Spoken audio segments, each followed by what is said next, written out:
আল্লাহ আমার রব, এই রবি আমার সব। দামে দামে তন মনে তারি অনুভব।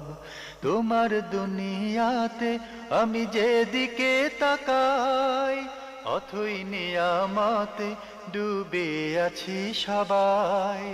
পাক পাখালির গানে শুনি তসবি কলো রব, তসবি কলো রব। আল্লাহ আমার রব, এই রবি আমার সব।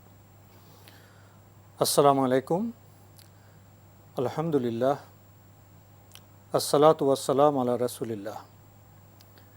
প্রিয় দর্শক, আপনারা যারা দেশে আছেন প্রবাসে, সবাইকে জানাই মাহে রমজানের শুভেচ্ছা।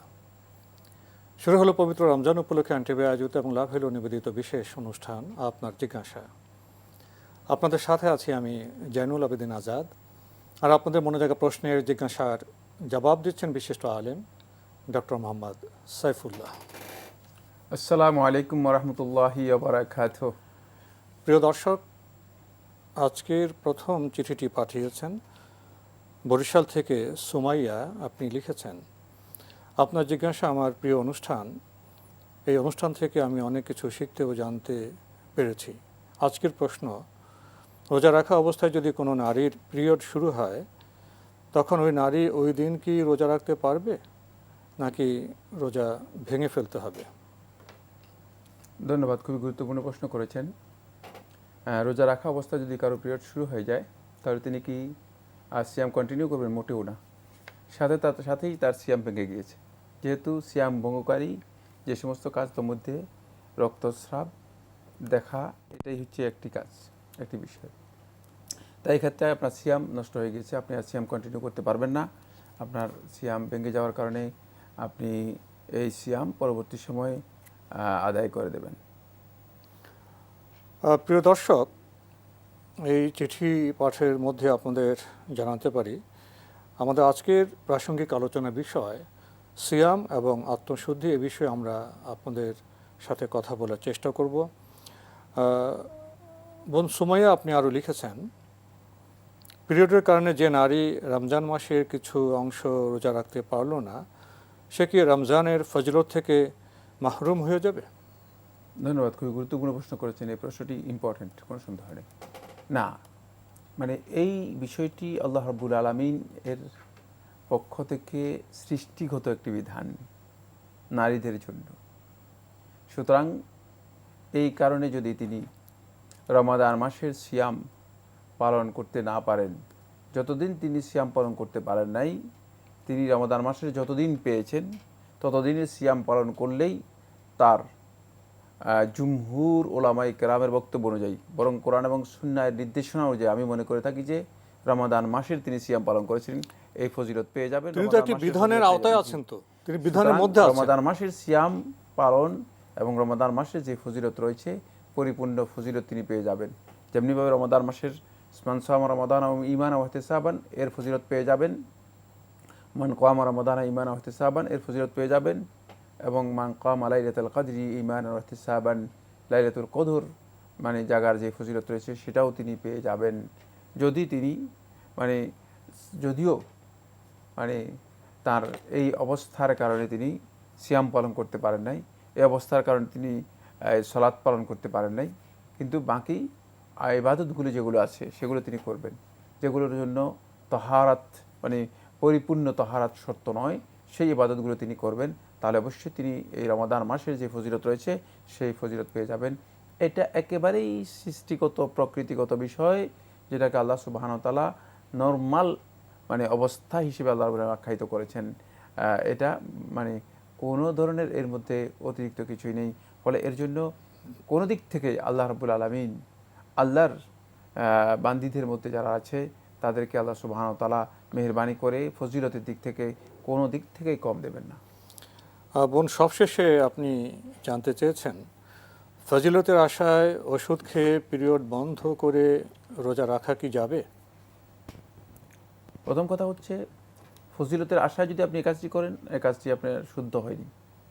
কারণ আমি বলেছি যে ফজিলত আপনি এমনি পেয়ে যাবেন, কারণ ফজিলত আপনার জন্য মানে এটা আপনার স্বভাবজাত অবস্থার উপর ফজিলত আপনার জন্য নির্ধারিত।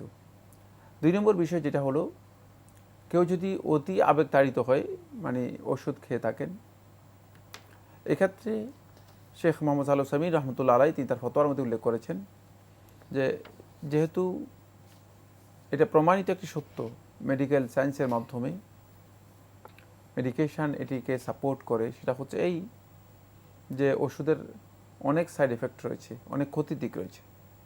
ওষুধ স্বাভাবিকভাবে কোনো একটা স্বাভাবিক অবস্থাকে মানে বিঘ্নিত করার জন্য ওষুধ ব্যবহার করা অবশ্যই এটা ক্ষতিকর একটা দিক, কোনো সন্দেহ নেই। এই জন্য মানে এই কাজটা মানে এমনিতেই মানে না করাটাই হচ্ছে উত্তম। আর যদি কারো ব্যাপারে এটা প্রমাণিত হয় যে তিনি যদি করেন তাহলে ক্ষতি হবে, তাহলে তার জন্য না করাটা বাধ্যতামূলক হয়ে যাবে। যে যদি এটা প্রমাণিত হয় যে তিনি এই ওষুধ মানে সেবন করলে তার ক্ষতি হবে, মানে সেটা মানে কিছু প্রেক্ষাপটে হতে পারে, মানে বড় ধরনের ক্ষতি হতে পারে, তাহলে তার জন্য ব্যবহার না করাটাই উত্তম। কিন্তু তারপরেও যদি কেউ আবেগতাড়িত হয়ে তিনি ওষুধ সেবন করেন, এরপরে সিয়াম পালন করেন, তার সিয়াম হয়ে যাবে, কোনো সন্দেহ নেই, এবং সিয়ামের ফজিলতও তিনি পাবেন, এতেও কোনো সন্দেহ নেই। আমরা খুবই গুরুত্বপূর্ণ বিষয়ে অবগত হলাম। প্রিয় দর্শক, আমাদের হাতে একটি ইমেল পাঠিয়েছেন লিজা, লিখেছেন, আমার বাবা নন হজকিন্স লিম্ফোমা নামের একটি ক্যান্সারে আক্রান্ত, তার চিকিৎসা চলছে, একটি কেমোথেরাপি চলছে, প্রায় ব্লাডও দিতে হয়। বর্তমান পরিস্থিতির ভিত্তিতে ব্লাড দেওয়ার ডোনার পাওয়া প্রায় অনিশ্চিত হয়ে পড়ায় ডক্টর আবুকে ব্লাড উৎপন্নজাত খাবার খেয়ে ব্লাডের মাত্রা ধরে রাখার চেষ্টা করতে বলেন। আমার প্রশ্ন হচ্ছে, আবু যদি সৃষ্ট সমস্যা দরুন সিয়াম আদায় না করেন, সেটা কি জায়েজ হবে? আর যদি জায়েজ হয়, তাহলে কি এই সিয়াম পরে কোনোভাবে আদায় করা যাবে? যদি সম্ভব হয়, তাহলে কিভাবে করতে হবে, দয়া করে বিস্তারিত জানাবেন। আল্লাহ আপনাদের সেবা কাজকে কবুল করুন, আমিন। ধন্যবাদ, খুবই গুরুত্বপূর্ণ প্রশ্ন করেছেন। অসুস্থ, তিনি অসুস্থতার কারণে সিয়াম পালন করা তার জন্য কঠিন হয়ে যাচ্ছে। ইসলামের বিধান হচ্ছে ফাইদ্দাতু মিন আইয়ামিন উখার, তিনি অন্য দিনগুলোতে সিয়াম পালন করবেন, তার জন্য সিয়াম ভঙ্গ করা জায়েজ। তিনি এই অবস্থায় সিয়াম পালন করবেন না, বরং তিনি চেষ্টা করবেন যথাসম্ভব যত দ্রুত সুস্থ হওয়ার জন্য যা করা দরকার সেগুলো করার জন্য তিনি চেষ্টা করবেন। এক্ষেত্রে তার জন্য সিয়াম ভঙ্গ করা জায়েজ রয়েছে। এরপরে যে বিষয়টি আসবে সেটা হচ্ছে পরবর্তী সময়ে তার অবস্থা কী হবে, আদৌ কি তিনি সুস্থ হবেন কিনা পরিপূর্ণরূপে।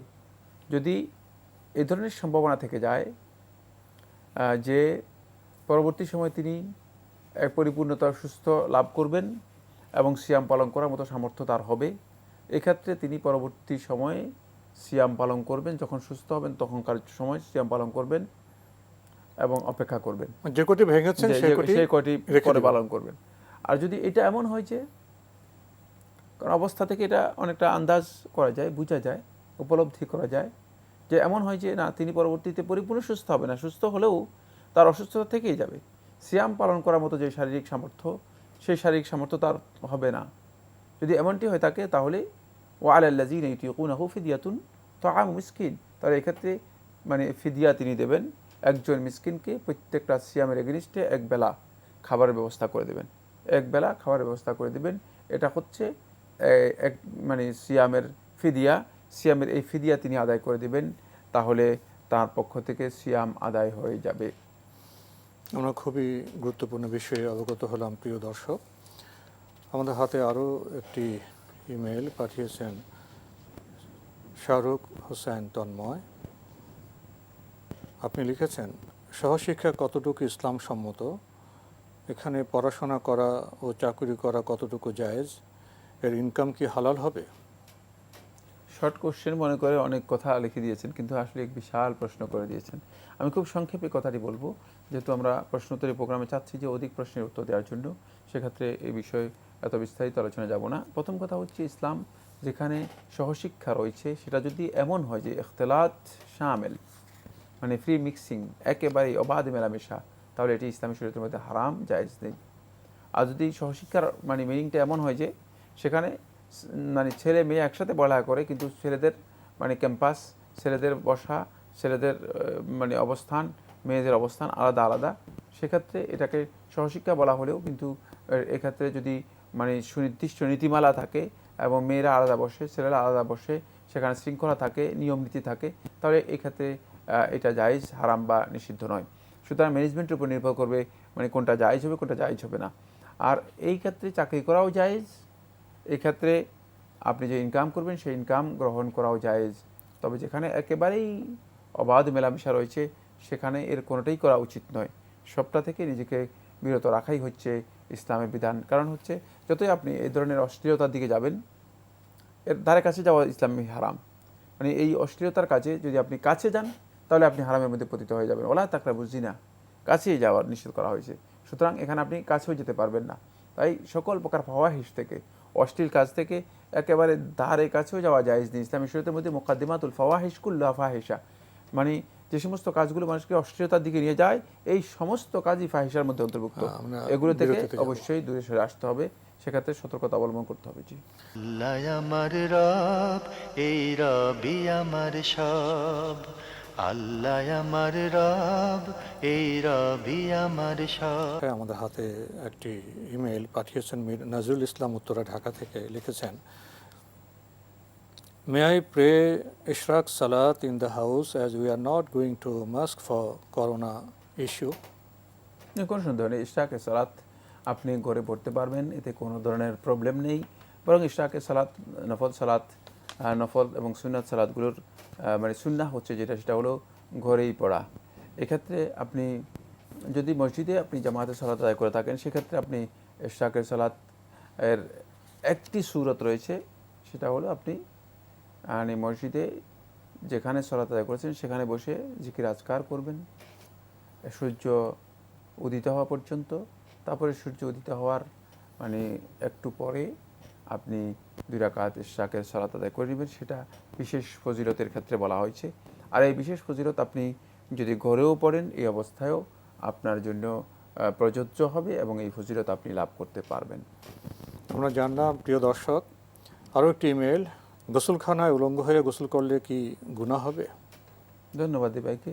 প্রশ্নই আসে না গুনাহ হওয়ার। গোসলখানা যেটি তৈরি করা হয়েছে গোসল করার জন্য, এবং এটা একেবারেই ক্লোজ, এক্সক্লুসিভ, একেবারেই মানে বিশেষভাবে চারিদিকে বন্ধ, যেহেতু এখানে কোনো ধরনের মানে বাহির থেকে কোনো কিছুই নেই, আপনি দরজা বন্ধ করার পরে সেটা একান্ত মানে বিষয়। সেক্ষেত্রে গোসল আপনি যদি এইভাবে করেন আপনার এতে গুনাহ হবে না, এটি নাজায়েজ কিছুই নয়। সেক্ষেত্রে যদি আপনি মনে করেন যে না, আপনি মানে এটাকে আপনার কাছে নিজের কাছে ব্যক্তিগতভাবে বিব্রত মনে হয় থাকে, সেক্ষেত্রে আপনি মানে যদি লুঙ্গি পরে গোসল করেন সেটাও আপনার জন্য জায়েজ রয়েছে, এটি নাজায়েজ নয়। তবে রাসূল সাল্লাল্লাহু আলাইহি ওয়াসাল্লামের সুন্নাহ নির্দেশনাতে এই ধরনের কাজ গুনাহের কাজ এটা বোঝা যায়নি। এবং আল্লাহ নবী সাল্লাল্লাহু আলাইহি ওয়াসাল্লাম গোসল করেছেন, এর যে সূরতগুলো রয়েছে সেগুলো থেকে বোঝা যায় যে নবী সাল্লাল্লাহু আলাইহি ওয়াসাল্লাম একান্তে গোসল করতেন। একান্তে কাপড় মানে ছাড়াই নবী সাল্লাল্লাহু আলাইহি ওয়াসাল্লাম এভাবে গোসল করতেন। আমরা জানলাম, প্রিয় দর্শক, আমাদের হাতে আরও একটি ইমেল পাঠিয়েছেন জাহাদ হোসেন, লিখেছেন, ভিতরের সালাতের 1 রাকাত ও 3 রাকাত পড়ার নিয়ম জানতে চাই। ধন্যবাদ ভাইকে। ভিতরের সালাতের 1 রাকাত এবং 3 রাকাত পড়ার আলাদা কোনো নিয়ম নেই। 1 রাকাত সালাত হচ্ছে আপনি যখন দাঁড়াবেন 1 রাকাতের নিয়ত করে দাঁড়াবেন, এরপরে একটি সূরা তেলাওয়াত করবেন, সূরা ফাতিহা তেলাওয়াত করবেন, একটি সূরা তেলাওয়াত করবেন, তারপরে আপনি রুকুতে যাবেন, রুকু থেকে দাঁড়াবেন, দাঁড়িয়ে দোয়া কুনুত পড়বেন, দোয়া কুনুত পড়ার পরে যথারীতি যেভাবে সালাত আদায় করে সেভাবে সালাত আদায় করবেন। মানে এর জন্য ভিন্ন ভিন্ন কোনো নিয়ম প্রত্যেক সালাতের জন্য নেই। ইসলামের সালাতের পদ্ধতি সবটাই একই নিয়মে।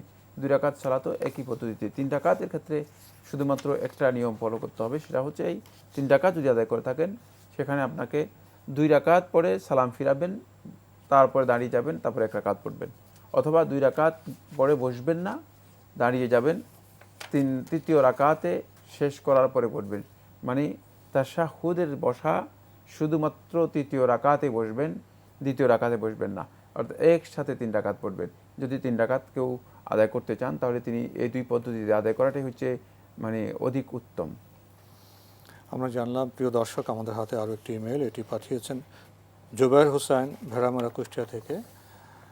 আপনি সূরা মুহাম্মদের 24 নম্বর আয়াতের অনুবাদ করেছেন, তারা কি কোরআন সম্পর্কে গভীর চিন্তা করে না, না তাদের অন্তর তালাবদ্ধ? এই বিষয়টি একটু ব্যাখ্যা জানতে চেয়েছেন।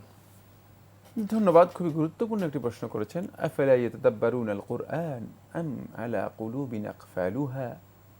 আল্লাহ সুবহানাহু ওয়া তাআলা বলছেন, তারা কি কোরআনে কারীমকে উপলব্ধি করার চেষ্টা করে না?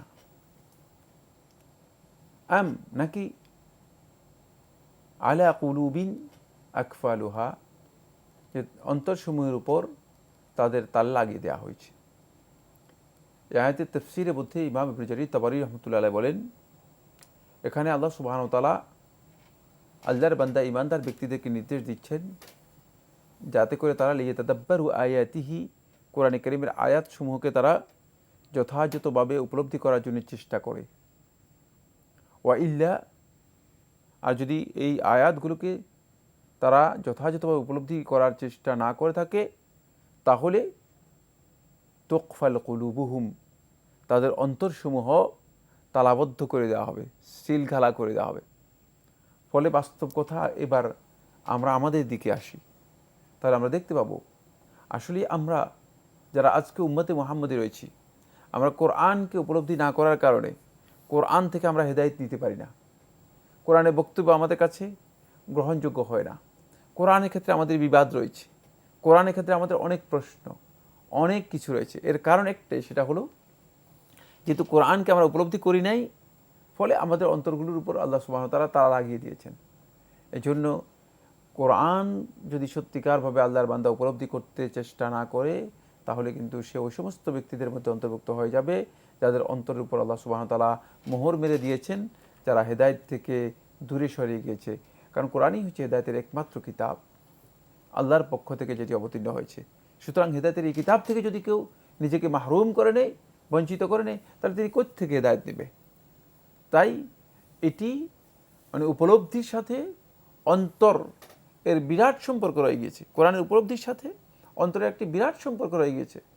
কোনো ব্যক্তি যদি কোরআনে কারীমকে উপলব্ধি করে, তাহলে তার অন্তরকে আল্লাহ সুবহানাহু ওয়া তাআলা এমনভাবে উন্মুক্ত করে দেবেন যে সে সত্যি যেটা হক, যেটা সেটাকে হক হিসেবে উপলব্ধি করার মানে সুযোগ পাবে, সত্যকে সত্য হিসেবে বোঝার সুযোগ পাবে। যেটি তার জন্য করণীয় সেটাকে সে উপলব্ধি করতে পারবে, জানতে পারবে। কিন্তু যদি কোরআনে কারীমের উপলব্ধি থেকে দূরে সরে যায়, তাহলে তার অন্তরের মধ্যে তালা লেগে যাবে, হক সে গ্রহণ করতে পারবে না, বরং বিভ্রান্তিকেই তার কাছে মনে হবে যে এটাই মনে হচ্ছে যেন হক। সেক্ষেত্রে সে পথভ্রষ্ট হবে, বিভ্রান্ত হবে। এটাই আয়াতের মধ্যে দিক নির্দেশ করা হয়েছে। আমরা সংক্ষিপ্ত ব্যাখ্যা জানলাম। প্রিয় দর্শক, আপনি আরও লিখেছেন, মালিক বিন ওয়াইরিস রাদিয়াল্লাহু তাআলা আনহু হতে বর্ণিত, তিনি বলেন, একদা রাসূলুল্লাহ সাল্লাল্লাহু আলাইহি ওয়াসাল্লাম মিম্বরে ওঠেন, প্রথম সিঁড়িতে উঠে আমিন বলেন, অতঃপর দ্বিতীয় সিঁড়িতে উঠে বললেন আমিন, অতঃপর তৃতীয় সিঁড়িতে উঠে বললেন আমিন, অতঃপর বললেন, আমার নিকট জিবরাইল আলাইহিস সালাম এসে বললেন, হে মুহাম্মদ সাল্লাল্লাহু আলাইহি ওয়াসাল্লাম, যে ব্যক্তি রমজান মাসে উপনীত হওয়ার পরও তার জীবনের গুনাহকে ক্ষমা করাতে পারল না, আল্লাহ তাকে রহমত থেকে দূর করুন। আমি তা শুনে বললাম আমিন। তারপর বলেন, যে ব্যক্তি তার পিতা মাতাকে অথবা তাদের একজনকে পেল অথচ তাদের সাথে সৎ ব্যবহার না করে জাহান্নামে প্রবেশ করলো, আল্লাহ তাআলা তাকেও তার রহমত থেকে দূর করুন। আমি বললাম আমিন। অতঃপর বললেন, যে ব্যক্তির সামনে আপনার নাম উচ্চারিত হওয়ার পর আপনার উপর দরুদ পাঠ করলো না, সেও আল্লাহ তাআলার রহমত থেকে দূরে হোক। আমিও তাতে বললাম আমিন। তো এই হাদিসে উনি ব্যাখ্যা জানতে চাচ্ছেন। এই হাদিসের বক্তব্য তো একেবারে স্পষ্ট। আমি আবার ব্যাখ্যা বলতে অতিরিক্ত ব্যাখ্যা কী রয়েছে, তিনটি বক্তব্য আল্লাহ রাসূল সাল্লাল্লাহু আলাইহি ওয়াসাল্লাম, জিবরিল আমিন আলাইহিস সালাতু ওয়াসসালাম বলেছেন, নবী সাল্লাল্লাহু আলাইহি ওয়াসাল্লাম আমিন বলেছেন রাগিবা আনফুহ, তার ক্ষতিগ্রস্ত হোক, তার নাক ধুলো দূষিত হোক, সে আল্লাহ তাআলার রহমত থেকে মানে আল্লাহ রাব্বুল আলামিনের অনুগ্রহ থেকে বঞ্চিত হয়েছে, মাহরুম হয়েছে। এটা বোঝানোর জন্য এখানে বলা হচ্ছে যে সে সবচেয়ে বড় হতভাগ্য ব্যক্তি। এত বড় ধরনের সুযোগ, যদি আপনি মনে করেন যে কোথাও গিয়েছেন, মানে 100 জন আপনার লোক গিয়েছেন, সেখানে মানে 98 জন লোকই পুরস্কার নিয়ে আসলো, আর আপনারা 2 জন পুরস্কার পেলেন না। এই 2 জন লোককে লোকেরা কি বলবে? বলে তোমরা 2 জন কেমন লোক? এর চেয়ে হতভাগ্য আর হতে পারে না। যেখানে অবারিত হতভাগা, হ্যাঁ হতভাগা, মানে মানে এ তো মানে সবাই পেয়ে গেল, সবাই সুযোগ পেয়ে গেল, অবারিত সুযোগ, যেখানে আল্লাহ সুবহানাহু ওয়া তাআলা জাহান্নাম থেকে লোকদেরকে ব্যাপকভাবে মুক্তি দিয়ে দিবেন, ব্যাপকভাবে তাদেরকে আল্লাহ রাব্বুল আলামিন পরিত্রাণ দিয়ে দিবেন। আর সেখানে আপনি জান্নাত লাভ করতে পারলেন না, রমাদান মাসটা এত মোবারক, এত বরকতময় মাস পেলেন, তাহলে আপনি হতভাগা ছাড়া আর কিছুই নেই। দ্বিতীয় হচ্ছে যেটা, সেটা হলো পিতামাতা, আপনার জান্নাত এবং জাহান্নাম। অথচ মানে পিতামাতার সাথে সেই আচরণ করতে পারেননি, এই জাহান্নামকে নিজের জান্নাত এবং নিজের জান্নাতকে নষ্ট করে দিলেন, তাহলে আপনি হতভাগা।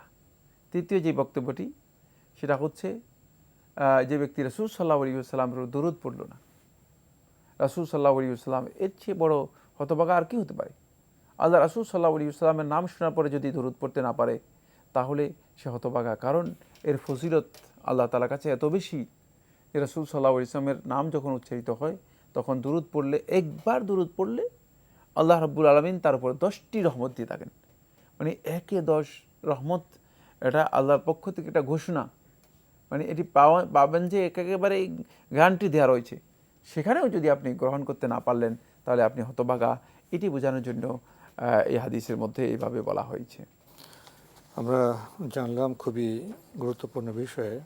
আল্লাহ আমার রব, এই রবি আমার সব।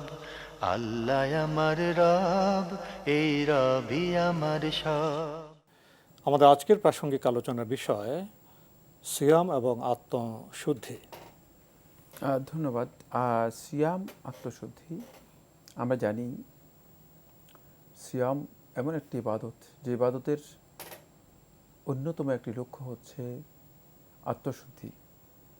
এর মাধ্যমে আমরা সত্যিকার আমাদের আত্মার যেই মৌলিক বিচ্যুতিগুলো রয়েছে, ত্রুটিগুলো রয়েছে, অসুস্থতাগুলো রয়েছে, সেগুলোকে আমরা সংশোধন করতে পারি। এখানে একটি বিষয় অত্যন্ত গুরুত্বপূর্ণ, যেটি আমাদের সকলেই জানা দরকার, সেটা হচ্ছে এই, আমরা আত্মশুদ্ধি বলতে কী বুঝি? আমরা অনেকে হয়তো মনে করে থাকি যে আত্মশুদ্ধি হচ্ছে যে শুধুমাত্র এমন কিছু কাজ, যে কাজগুলো করলে আমি মনে করে থাকি যে আমার আত্মাটা মানে শুদ্ধ হয়ে যাবে। ফলে অনেককে দেখা যায় যে আত্মশুদ্ধির জন্য বিভিন্ন ধরনের প্রোগ্রাম নিজেরা আবিষ্কার করে নেন, বিভিন্ন ধরনের প্রোগ্রাম দেন। যারা সুফি দর্শনে বিশ্বাসী, তারা এর জন্য কিছু প্রোগ্রাম দেন। যারা অন্য দর্শনে বিশ্বাসী অথবা এই বিভিন্ন আকীদায় বিশ্বাসী, তাদের দেখা যায় যে আত্মশুদ্ধির জন্য তারা মনে করে থাকেন যে এই ধরনের কাজ করা যেতে পারে। ফলে বিভিন্ন ধর্মে, বিভিন্ন চিন্তায়, বিভিন্ন দর্শনে বিভিন্ন ধরনের আত্মশুদ্ধির প্রক্রিয়া তারা আবিষ্কার করেছেন।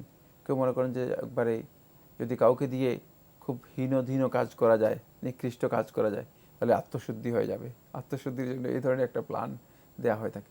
সেগুলো আমি বিস্তারিত আলোচনা যাচ্ছি না, কিন্তু আসলে ব্যাপারটি এমন নয়।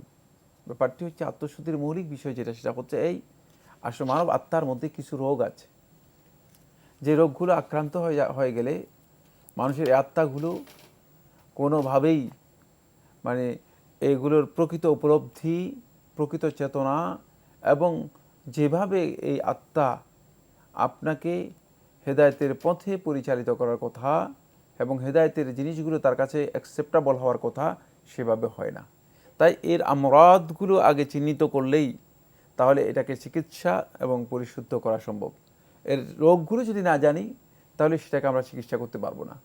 এই জন্য আল্লাহ সুবহানাহু ওয়া তাআলা, যিনি এই মানব আত্মাকে মানে পরিশুদ্ধি করার জন্য, আল্লাহ রাব্বুল আলামিন যেহেতু এর রোগগুলো সম্পর্কে জানেন, যে রোগগুলো কী কী, এই রোগগুলো কী জিনিস, কী কী রোগ এর মধ্যে আসতে পারে, সেগুলোকে পরিশুদ্ধ করার জন্য আল্লাহ রাব্বুল আলামিনের পক্ষ থেকে একটি বড় ধরনের মানে প্রজেক্ট, পরিকল্পনা অথবা প্ল্যান অথবা নির্দেশনা, সেটা হচ্ছে সিয়াম।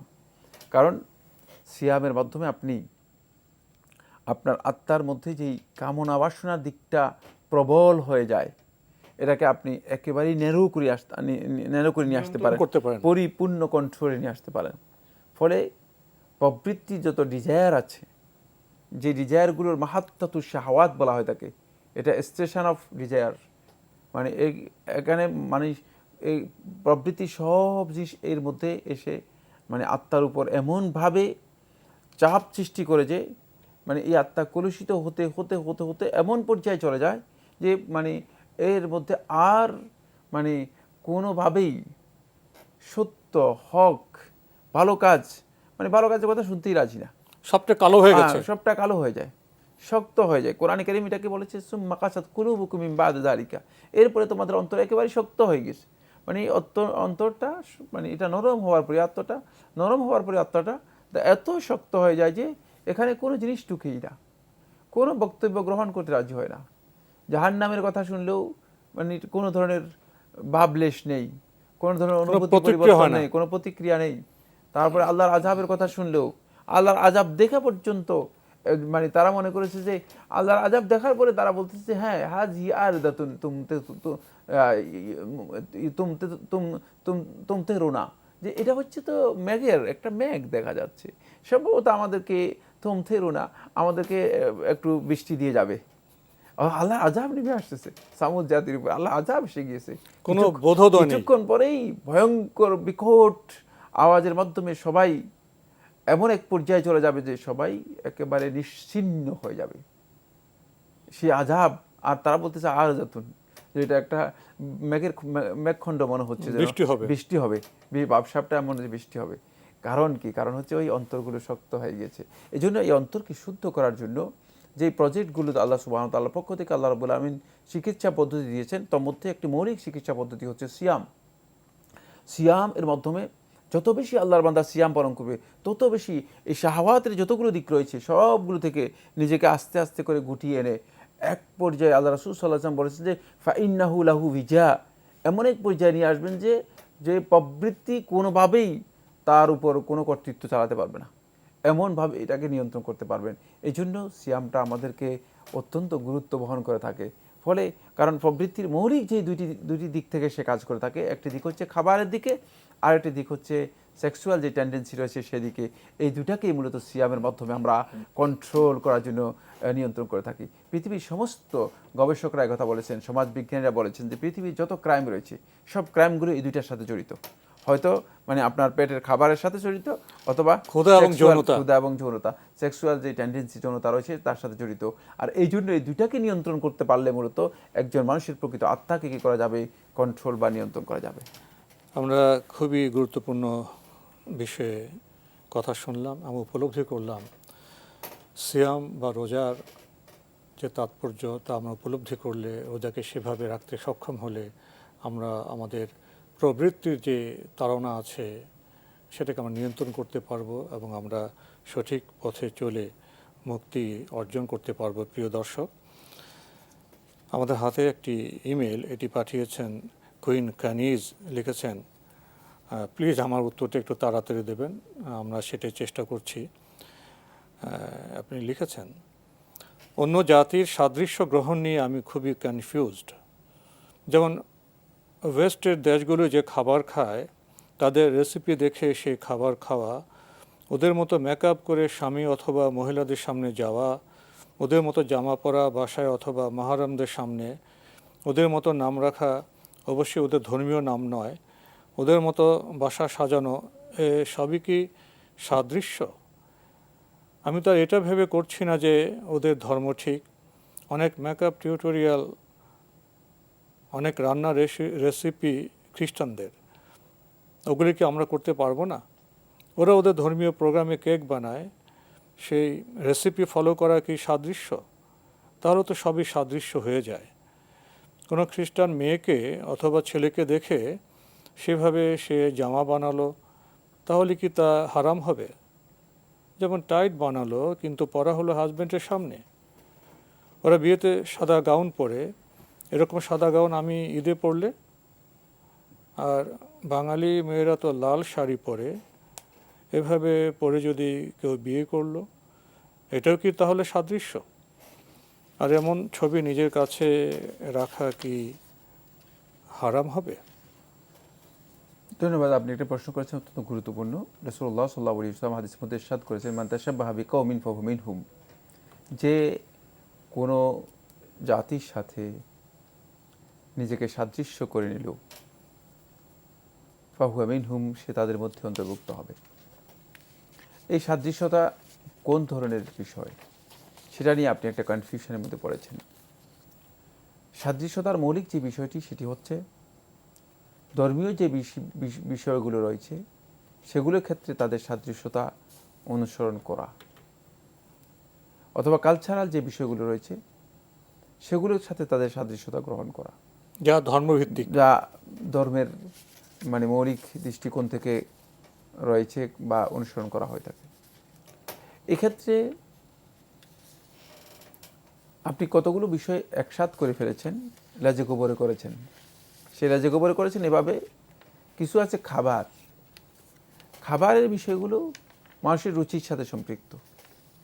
সেক্ষেত্রে খাবারের রেসিপি আপনি যদি কোনো মানে অঞ্চলের কোনো দেশের রেসিপি গ্রহণ করেন, যেমন আমাদের দেশে অনেক সময় শেষ হয়ে গেছে, তাহলে এই প্রশ্নের উত্তর আর দিতে পারবো না আমরা। যাই হোক, মানে তাহলে এটাই আমরা বলি, মনটা কথা বলি, সেটা হচ্ছে মানে এটি সংস্কৃতির সাথে অথবা ধর্মীয় চিন্তা চেতনার সাথে সম্পৃক্ত যে বিষয়গুলো আছে সেগুলোর ক্ষেত্রে সাদৃশ্য গ্রহণ করা। শেখুল ইসলাম ইবনে তাইমিয়া রাহমাতুল্লাহি আলাইহি ফতোয়ার মধ্যে বলেছেন, সর্বনিম্ন হুকুম হচ্ছে হারাম।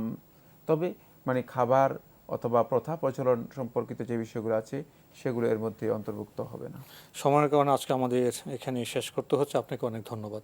আপনাকে অনেক ধন্যবাদ। প্রিয় দর্শক, আমরা খুবই গুরুত্বপূর্ণ বিষয়ে কথা শুনছিলাম, কিন্তু সময়ের কারণে আপনারা লক্ষ্য করেছেন আমরা সম্পূর্ণ বক্তব্য প্রদান করতে পারিনি। অন্য কোনো সময় সুযোগ হলে ইনশাল্লাহ আমরা সেই বক্তব্য দেওয়ার চেষ্টা করব। প্রিয় দর্শক, আপনারা আমাদের অনুষ্ঠানে আপনাদের মনে জায়গা প্রশ্ন চিঠির মাধ্যমে, ইমেলের মাধ্যমে পাঠাতে পারেন। আমাদের ঠিকানা পরিচালক আপনার জিজ্ঞাসা, এনটিভি বিএসএসি ভবন, 7ম তলা, 102 কাজী নজরুল ইসলাম এভিনিউ, কারওয়ান বাজার, ঢাকা 1215। ইমেল অ্যাড্রেস আপনার জিজ্ঞাসা @ntv.com। প্রিয় দর্শক, আপনারা আমাদের অনুষ্ঠানে এনটিভি অনলাইনেও দেখতে পারবেন। ভিজিট করুন www.ntv.com। এছাড়া ইউটিউবে এবং আমাদের ভেরিফাইড ফেসবুক পেজে অনুষ্ঠান দেখতে পারবেন। প্রশ্নটি খুবই গুরুত্বপূর্ণ ছিল, সাদৃশ্য। শীতের দেশের পোশাকে সাদৃশ্য থাকতে পারে, হালাল খাবারের রেসিপিতে সাদৃশ্য থাকতে পারে, প্রচলনে যেটা হারাম না সেটা সাদৃশ্য থাকতে পারে, কিন্তু ধর্মীয় বিশ্বাসজাত কোনো বিষয়, সেটা ড্রেস হোক, সেটা খাদ্য হোক, সেটা ফ্যাশন হোক, সেখানে আমাদের সতর্ক থাকতে হবে সচেতন। দেখা হবে ইনশাল্লাহ আগামীকাল একই সময়ে। প্রিয় দর্শক, মহান আল্লাহ আমাদের সবাইকে নিরাপদে রাখুন শান্তিতে। আসসালামু আলাইকুম। আল্লাহ আমার রব, এই রবি আমার সব, দামে দামে তুন মনে তারি অনুভব। আল্লাহ আমার রব, এই রবি আমার সব।